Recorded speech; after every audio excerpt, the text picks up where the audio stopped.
Hello students, मैं आपके अपने YouTube channel selection pro academy पर मैं कुलदीप आपका स्वागत करता हूं। देखिए स्टूडेंट, हम इसमें पढ़ने वाले हैं उप प्रधानमंत्री। और ये आपका जो है ज़्यादा इंपॉर्टेंट टॉपिक नहीं है, लेकिन आपका जो है ये रेलवे की परीक्षाओं में पूछा गया है। एक बार हम इसे देख लेते हैं आसानी से। आइए पहले मैं इसकी थ्योरी समझाऊंगा, फिर हम क्वेश्चन हल करेंगे। उप प्रधानमंत्री, इसका वर्णन जो है भाग 5 में है और इसके बारे में संविधान में कोई स्पष्ट चर्चा नहीं है। ये राजनीतिक उद्देश्य के लिए बनाया गया पद है। जब प्रधानमंत्री देश से बाहर रहते हैं तो उप प्रधानमंत्री देश पर नियंत्रण रखता है।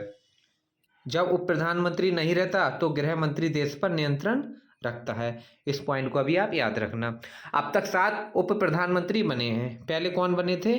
सरदार पटेल। ये आपको पता होता है। उस समय प्रधानमंत्री कौन थे? जवाहरलाल नेहरू थे।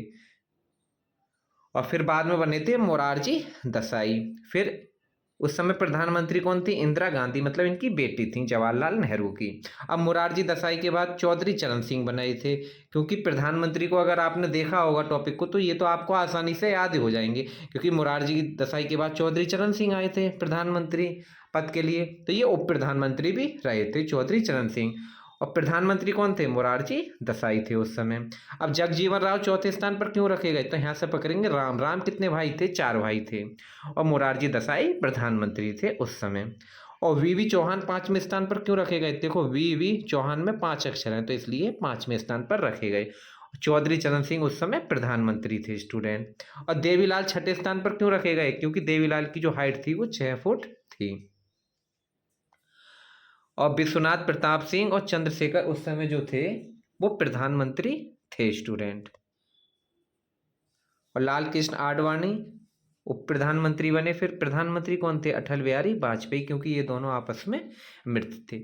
देखिए स्टूडेंट, अगर ये टॉपिक आपने अच्छे से समझा होगा तो आपके क्वेश्चन हल हो जाएंगे।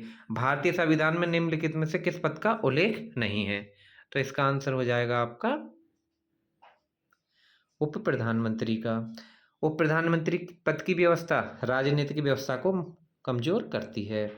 उप प्रधानमंत्री के पद के बारे में निम्नलिखित में से कौन सा कथन पूर्णतः सत्य है? संविधान में उप प्रधानमंत्री के पद का प्रावधान नहीं है और ना ही संवैधानिक मान्यता है, तो सी हो जाएगा। भारत में उप प्रधानमंत्री का पद संविधान के बाहर उत्पन्न हुआ है। निम्नलिखित में से किसे भारत का प्रथम उप प्रधानमंत्री बनने का गौरव प्राप्त हुआ? तो वल्लभ भाई पटेल को। आइए, भारत के उप प्रधानमंत्री 1977 से 1979 तक थे। कौन थे उस समय? तो जगजीवन राव थे स्टूडेंट। कौन से पूर्व प्रधानमंत्री मोरारजी देसाई के समय उप प्रधानमंत्री थे? तो कौन थे उस समय? मोरारजी देसाई के समय उप प्रधानमंत्री कौन थे? तो चौधरी चरण सिंह थे स्टूडेंट। इसी के साथ में ये टॉपिक समाप्त होता है स्टूडेंट।